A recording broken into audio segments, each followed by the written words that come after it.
Hey family, welcome back to my channel. My name is Matt. If you're new here, welcome. If you're a Chinese family member, thank you. Remember to like, subscribe, turn on post notifications, do all that fun stuff. There'll be a giveaway on this channel soon, so stay till the end for more information about that. And let's jump into this video. Okay guys, before we start this video, just a little disclaimer.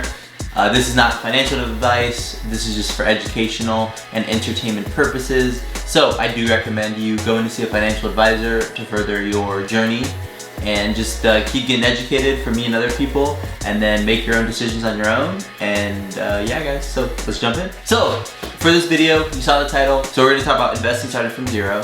Everyone started from zero at one point or another. So we're gonna go from zero to hero today and kind of walk you through the first steps if you're brand new to investing, which most people are.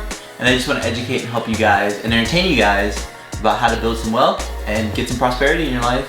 So we're gonna start out. So before you start actually investing, what you want to do is have an emergency fund. So grandma's rainy day fund, because we all know it's gonna rain. Look, it could be raining right now. Oh my gosh. So you want to have 3 to 6 months of expenses put into the bank, into savings, right? Everybody says, well Matt, the bank doesn't pay you anything, blah blah blah.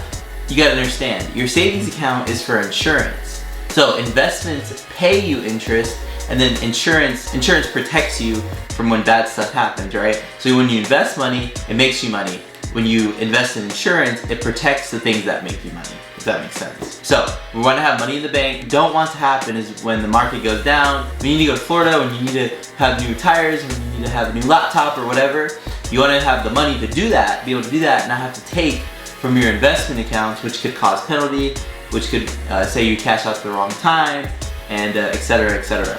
So you want to have money in savings before you start investing, because it gives you the foundation that you need to become successful in the stock market. So we're gonna start from ground zero, right? Now we're gonna assume that you have a job. You know, most people watching this probably have a job. And most jobs offer retirement plans.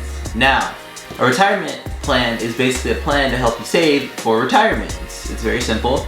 You know, I wanna make sure all the words and definitions and concepts in this video are very simple so you can grasp them and kind of learn. You know, that's the point, is you need to learn about what investing is, how to do it, and etc. There's two different types of retirement accounts that most traditional employers offer. A 401k or a Roth IRA. Now, basically what we got here, the difference between the two. A Roth IRA, you pay taxes on the money before you put it in the account. So then after you take the money out of the account, there's no taxes on it. With the traditional, it's the other way around.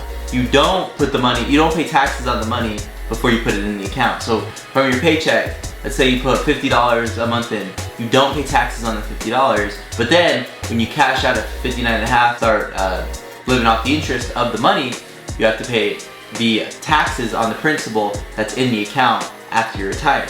But with the Roth, you pay the taxes up front. So that $50 has already been taxed by the government. So then you put it in the Roth, and then magic bippity boppity boop. At $59.50, then you take the money out of the Roth and there's no taxes. And then you can live off the interest of the money that's invested. Okay guys, so the Roth, you can put $6,000 a year if you're under 50. If you're older than 50, you can put $7,000 a year. And then same with the Roth. So the Roth versus the traditional. Traditional, you can put $6,000 a year if you're under 50, $7,000 if you're over 50, and then the Roth, you can put $6,000 a year if you're under 50. If you're over 50, you can put $7,000 a year. And then also it's nice because if you're married, that doubles because it's two people. So you can put $12,000 or $13,000 if you are over 50 years old. And that's kind of an investment, not a hack, but it's not a secret, but like when you get married, or you know, if you're single, you can only put $6,000. If you're married, you can put $12,000. So therefore, you know, your savings can go up quicker than that. So that's kind of the government limits at this point for just a traditional Roth or a just traditional account versus a Roth IRA.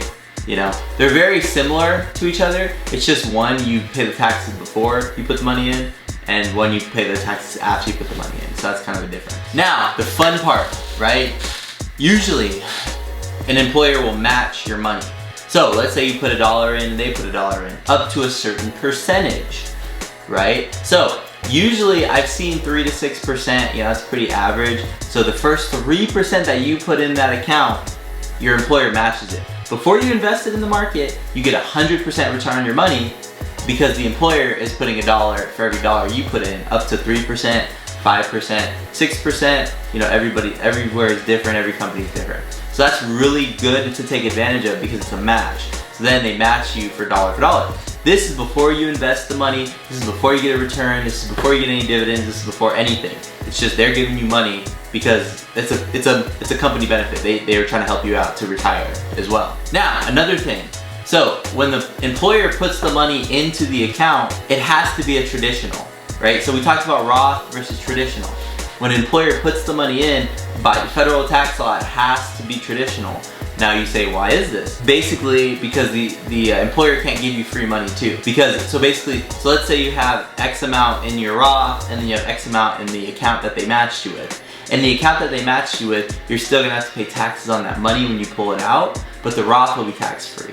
But you still come out ahead because it's free money that they gave you, you know, because they matched you. It's not free money, but they matched you for you putting in the account. So all the money in the Roth protected from taxes, but then the money that the employer gives you cannot be a Roth. It has to be traditional, therefore the money will be taxed. But a big part of the money that you put in will not be taxed if you put it in a Roth, but then it will be taxed if they match you. But that's okay because it's free money anyway, so it's gravy on the biscuit. It's okay, that's life, you know, taxes aren't fun and, you know, no one likes them. But it's better than not saving anything and then not having taxes to pay on anything, which means you have nothing. So, you know, so we get started, we get going. So the next rule, you cannot withdraw money before 59.5 or else you'll get hit with taxes and a penalty. You cannot withdraw money from your IRA before 59.5 without taxes and penalty. So you'll have to pay whatever tax rate you're at, plus it's a 10% penalty. So your tax rate plus 10%. It's a lot. It's a big hit. So I would say wait till 59.5 before you take the money out and start living on it, right? Which is probably when that's retiring early, but that's good.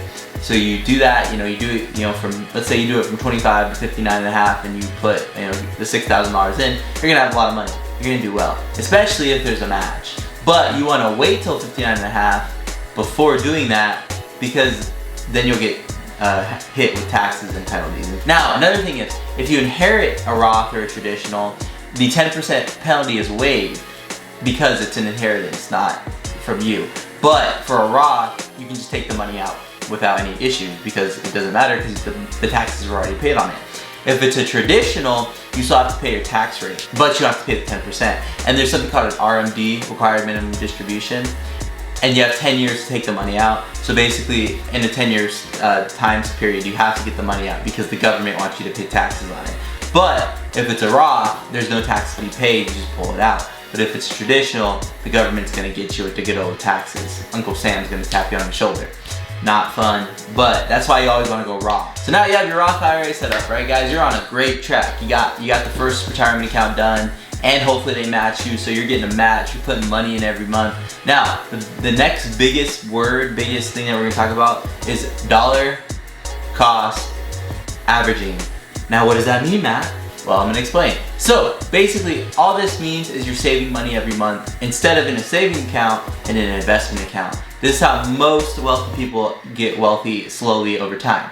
So, let's say, for example, $6,000 divided by 12 is $500 a month. So you want to put $500 a month in the Roth, and then if your employer matches, they could give you $100 or $200 a month. So that's $600 or $700 a month that they're matching. If you do that, that's awesome, right? So you want to at least do 10%, 15% of your income. Because if you do 10% of everything you make, or 15% of everything you make, you're gonna do well. You're gonna build wealth, and you're gonna have a lot of money. Okay, it's a pretty simple rule, Now, you have that money going in, so $500 a month or $300 a month or whatever, going in, and then your company's matching you. They're giving you $100 or $200 or whatever, right? That's really good. Now, the next part that I recommend is after you have your Roth set up, which we don't have traditional because then you pay taxes, your Roth, you'll have that account. You also want to get a brokerage account. Now, we've talked about this in the past. As we've said, okay, what is a brokerage account? Basically, it's just another investment account, but it's not subject to the 59.5 you have to take it out. And also, the other cool thing about a brokerage account is you can put as much money in there as you want. There's income, or not income limits, there's money limits in the other two, $6,000 under 50, $7,000 over. In a brokerage, you can put as much money or as little money as you want. You can put whatever X amount a month you want in a brokerage account, and that's just another mutual fund.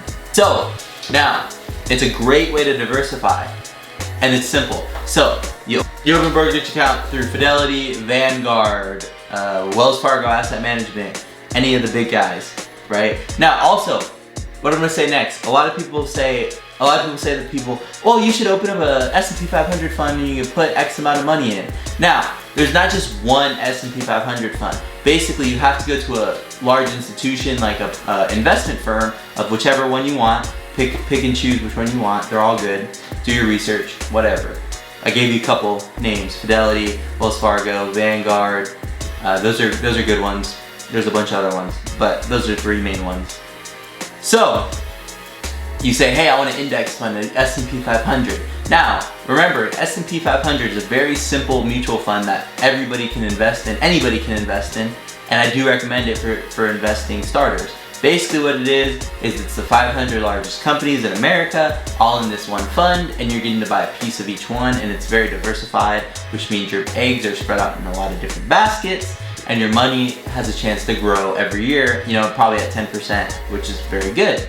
So, if you open up that account and you can put $100 a month or $200 or $300 or $400 or whatever you feel comfortable with putting in there, you have your Roth, then you have your brokerage. Now, Matt, why should I have the two different? There's a big reason, okay? So, think about it like this. The Roth, you can't get to till 59.5 without penalty, so you don't want to do that. You have to keep it in there for 59.5. You should, because it's not smart to take it out and pay your tax rate plus 10%. Keep it in there because it's a tax sheltering tool, which then therefore helps you build wealth in the future years of your life. Now, with the brokerage account, you're paying taxes kind of as you sell stuff, and there's no age limit or income limit or investing limit. So then therefore, what happens if you want to buy a business at 40? Or what happens if you want to buy an investment property? Or what happens if some opportunity comes up and you need some money, right? You want to have more money than just your long-term investing.